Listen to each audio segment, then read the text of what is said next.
Number 3 سورۃ آل عمران آیت number 180 تفسیر۔ اب جہاد کے لیے پیسہ خرچ کرنا تھا، مال خرچ کرنا تھا، اب اللہ نے پیسے کی بات کی ہے اور ارشاد فرمایا ہے ولا یحسبن، اور ہرگز نہ سوچیں الذین یبخلون، وہ لوگ جو بخل کرتے ہیں، کیا نہ سوچیں بما، جو کچھ کے آتاہم اللہ من فضل، اللہ نے اپنے فضل سے جو کچھ انہیں دیا ہے ہوا خیر لہم، وہ ان کے لیے اچھا ہے۔ کبھی بھی یہ نہ سوچیں جو لوگ بخل کرتے ہیں اللہ نے جو کچھ انہیں دیا ہے وہ ان کے لیے بہت اچھا ہے، یہ بخل کرنا ان کے لیے بہت اچھا ہے، یہ قطعاً نہ سوچیں۔ بخل کہتے ہیں شرعن پیسہ اس جگہ پر خرچ نہ کرنا جس جگہ پہ پیسے کا خرچ کرنا اللہ نے ضروری قرار دیا ہے۔ بس اگر کوئی آدمی اپنے پیسے کو اس مقام پہ خرچ کرتا ہے جہاں پہ اللہ نے ضروری قرار دیا ہے، رسول اللہ صلی اللہ علیہ وسلم نے، وہ آدمی بخل سے نکل خواہ وہ نفلی صدقہ نہ کرے، زکوٰۃ جیسے فرض ہے، صدقہ فطر واجب ہے، اسی طرح زمین ہے عشر اس کا واجب ہے، اسی طرح کفارہ ہے اس کا ادا کرنا ضروری ہے، روزے نہیں رکھتے تو اس کا کفارہ ادا کرے گا، یہ ضروری ہے۔ جتنے مقامات پہ بھی شریعت نے فرض قرار دیا ہے کہ پیسہ خرچ کرو، اگر ان چیزوں پر خرچ کرتا رہے گا تو وہ بخیل نہیں ہے، چاہے وہ نفلی صدقہ نہ کرے۔ مثلا ایک آدمی زکوٰۃ دیتا ہے اپنے مال سے اور جو فرائض ہیں اس کے پورے کرتا ہے، اور صدقہ فطر بھی دیتا ہے، اور قربانی واجب ہے قربانی بھی دے دیتا ہے، اور حج فرض ہو گیا وہ بھی کر لیتا ہے، اور نفل میں ایک پائی بھی خرچ نہیں کرتا، ان لوگوں کے متعلق یہ آیت ہے بھی نہیں اور وہ بخل میں آتے بھی نہیں۔ یہ تو ہے مسئلے کی بات، اور اس سے ہٹ کے پھر شرعن اس چیز کو چھوڑ کے شرعی تعریف کو اگر آدمی نفلی صدقہ بھی کرے گا تو اللہ کی طرف سے اس پہ بڑا اجر ہے، بڑا احسان ہے۔ قرآن نے بار بار ترغیب دیا ہے کہ اللہ کی راہ میں خرچ کرو، اور اللہ کی راہ میں خرچ کرتا ہی رہے، یہاں تک کہ اپنے گھر والوں پہ بھی خرچ کرتا ہے تو بھی اللہ کی خوشی کے لیے خرچ کرے، نیت ٹھیک کر لے، سیدھی سادی نیت ہے کہ اللہ آپ کی خوشی کے لیے خرچ کرتا ہوں، گھر والوں کا خرچہ جو فرض اور واجب ہے وہ پورا کرتا رہے، ٹھیک ہے۔ اس لیے بخل اس حقیقی معنی میں نہیں، شرعی معنی میں اللہ نے لیا ہے، لغوی نہیں، شرعی معنی میں کہ وہ لوگ جو بخل کرتے ہیں ولا یحسبن الباخلون، وہ لوگ جو بخل کرتے ہیں اس کی تفسیر یہ ہوگی البخل خیر لہم، کہ بخل ان کے لیے اچھا ہے۔ دیکھیے اس کو درمیان میں سے ایک ٹکڑا ہٹائیے نا، پھر بات پوری بن جائے گی۔ ولا یحسبن، اور ہرگز گمان نہ کریں کون الباخلون، جو بخل کرتے ہیں، کہ البخل و بخل جو ہے یہ آگے خیر لہم ان کے لیے اچھا ہے، یحسبن کے بعد خیر لہم کے درمیان آپ دیکھ لیں تو وہ الفاظ اپنے پاس سے بڑھانے پڑتے ہیں کہ وہ لوگ جو گمان کرتے ہیں کہ بخل اچھی چیز ہے وہ گمان رکھتے ہیں، ہرگز گمان نہ کریں الذین یبخلون، وہ لوگ جو بخل کرتے ہیں، کیوں بخل کرتے ہیں؟ یہ پیسہ کوئی ان کا ہے، درمیان میں کہہ دیا ہے بما آتاہم اللہ من فضلہ، اللہ نے اپنے فضل سے جو کچھ انہیں دیا ہے نا یہ ان کا نہیں ہے، اللہ نے اپنا فضل فرمایا، کیوں بخل کرتے، کیوں اللہ کی راہ میں خرچ نہیں کرتے؟ تمہارا تو اپنا پیسہ ہے نہیں، دینے والا تو وہ ہے، اس نے دیا اور اس نے کہا میری راہ میں خرچ کرو۔ تو جب حقیقت پہ نظر چلی جائے کہ جتنا پیسہ میرے پاس آتا ہے یہ میرا ہے ہی نہیں، یہ تو ہے ہی کسی اور کا، اور انہوں نے بتایا اس جگہ پہ خرچ کرنا ہے اس جگہ پہ نہیں کرنا، تو زندگی کی شام جب ہوگی حساب وہ پورا لے لیں گے کہ زندگی میں تمہیں 1 کروڑ روپیہ دے دیا تھا اور اتنا تو تم نے صحیح خرچ کر لیا 90 لاکھ اور 10 لاکھ باقی کا کیا ہوا؟ تو بس پورا کرے 10 لاکھ جہاں سے بھی کرے، اور جب یہ پتا ہو کہ میرا تو کچھ ہے نہیں یہ انہی کا حکم ہے تو روکتا بھی اللہ کے لیے ہے اور دیتا بھی اللہ کے لیے۔ اس لیے یہ زکوٰۃ اور ان چیزوں کے علاوہ بھی کبھی کبھی فرض ہو جاتا ہے۔ مثلاً فقہا نے لکھا ہے کہ کوئی مسلمانوں کی حکومت ہے اسلامی اور کوئی جگہ پل نہیں ہے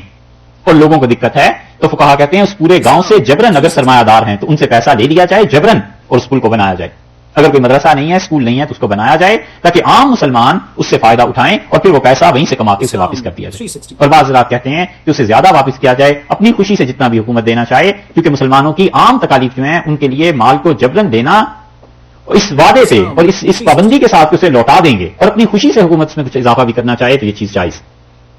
اللہ نے فرمایا یہ ان کے لیے خیر کی چیز نہیں، بل هو شر لهم، بلکہ یہ ان کے لیے شر کی چیز ہے، جو پیسے جوڑ جوڑ کے رکھتے ہیں اور بخل کرتے ہیں ان کے لیے شر کی بات ہے۔ سیطوقون، اور گلے میں آگے توق پڑے گا ما بخلوا بہ، جس چیز کے ساتھ انہوں نے بخل کیا تھا، بہ جس چیز کے ساتھ، وہ چیز کیا تھی؟ پیسہ، جس مال کے ساتھ انہوں نے بخل کیا تھا اس مال کو قیامت میں کیا کریں گے؟ سیطوقون، ہم اس کے گلے میں ڈال دیں گے۔ حدیث میں آیا، اسی لیے رسول اللہ صلی اللہ علیہ وسلم نے فرمایا جو مال جس پہ زکوٰۃ ادا نہیں کی جائے گی قیامت کے دن وہ سانپ بنا کر اس کے گلے میں ڈال دیں گے، اور وہ سانپ سے ڈسے گا اور وہ چیخے گا اور وہ پوچھے گا تم کون ہو؟ تو کہے گا وہی تمہارا مال ہوں جسے تم نے دنیا میں سمیٹ لیا۔ سورہ توبہ میں ایک آیت آئی ہے ایسی، وہاں آپ دیکھ لیجئے اللہ تعالیٰ نے وہاں کیا بات ارشاد فرمائی 10ویں پارے میں سورہ توبہ میں، اور آیت نمبر اس کی دیکھیے 32۔ یا ایھا الذین آمنوا، اے ایمان والو، ان کثیرا من الاحبار، اور بہت سے عالم، 34 ہے، اچھا جی 34۔ یا ایھا الذین آمنوا، اے ایمان والو، ان کثیرا من الاحبار، بہت سے عالم، والرہبان، اور درویش راہب جو دنیا کو بالکل ترک کر چکے ہوتے ہیں، یاکلون اموال الناس بالباطل، وہ لوگوں کا مال کھاتے ہیں، ہڑپ کرتے ہیں ناجائز طریقوں پہ، ناحق طریقوں۔ اس لیے اللہ کے دین کا جو کام ہے نا وہ جتنا بھی آدمی کرے مال کے معاملے میں بہت محتاط رہنا چاہیے کہ کہیں اس آیت کے اندر نہ آ جائے. اللہ نے فرمایا بہت سے لوگ جو عالم ہیں اور بہت سے جو راہب ہیں درویش ہیں لوگوں کا مال ناحق ذریعے سے کھاتے ہیں باطل طریقے پہ وَيَصُدُّونَ عَن سَبِيلِ اللَّهِ اور اللہ کی راہ سے روکتے ہیں بندوں کو. وَالَّذِينَ يَكْنِزُونَ الذَّهَبَ اور وہ لوگ جو سونے کو سینت سینت کے رکھتے ہیں خزانہ بناتے ہیں سونے کو گاڑ کے رکھتے ہیں والفضة اور روپے کو وَلَا يُنْفِقُونَهَا فِي سَبِيلِ اللَّهِ اور اللہ کی راہ میں اس سے خرچ نہیں کرتے فبشرہم بعذاب علیم اور انہیں بتا کہ دکھ کی مار قیامت میں انہیں پڑے گی. اللہ کی راہ میں خرچ کرنے کا مطلب یہ ہے کہ زکات دیتا رہے جس کا حق بنتا ہے اس کا حق پہنچاتا رہے ان کے حقوق مار کے زکات نہ دے کے پیسہ اپنے پاس رکھا ہے. اللہ نے فرمایا انہیں عذاب بھی دیں گے کیسا یوم یحما علیہا فی نار جہنم جس دن جہنم کی آگ پر اس سونے اور چاندی کو پگھلا دیں گے فتقوا بہا جباہم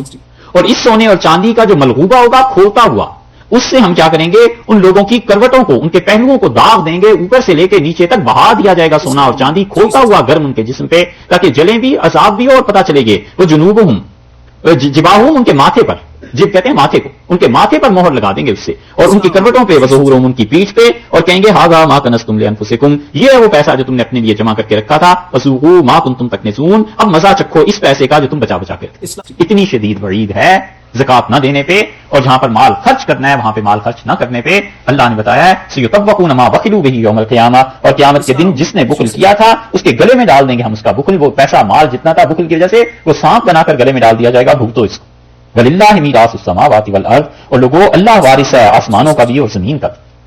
کیا بات ہے اور اللہ وارث ہے آسمانوں کا بھی اور زمین کا بھی. تم مر جاؤ گے تو مال کسی کے لیے چھوڑ جاؤ گے وہ مر جائے گا تو اپنی اولاد کے لیے چھوڑ جائے گا ساری دنیا بھی مر جائے تو آخر یہ مال جانا کہاں ہے. للہ میراث السماوات والارض اللہ ہی کے لیے آسمان سارے کے سارے اور زمین بھی یہ پھر خدائی کے پاس پہنچانا تو مال تمہارا تھوڑا ہی ہے خرچ کرو ہماری راہ. واللہ بما تعملون خبیر اور جو کچھ تم کرتے ہو اللہ تعالیٰ کو خوب خبر ہے اس چیز کی کس نیت سے خرچ کرتے ہو. اخلاص رکھو اپنی نیتوں میں اللہ کے لیے خرچ کرو اس لیے خرچ نہ کرو کہ اس سے تم کچھ دنیاوی فائدہ اس کے ریٹرن میں لوگوں سے اٹھاؤ گے. میں ہی مالک ہوں میں وارث ہوں ساری کی ساری چیزوں. اللہ تعالیٰ نے میراث اور وارث کا لفظ لگا کر یہ بتا دیا کہ تمہاری اپنی کوئی چیز نہیں یہ چیزیں ہماری ہیں ہم نے دی ہوئی ہیں اور ہم نے برتنے کو استعمال کرنے کو دی ہیں وگرنہ کیا ہوگا اللہ کے یہاں پکڑے جاؤ گے.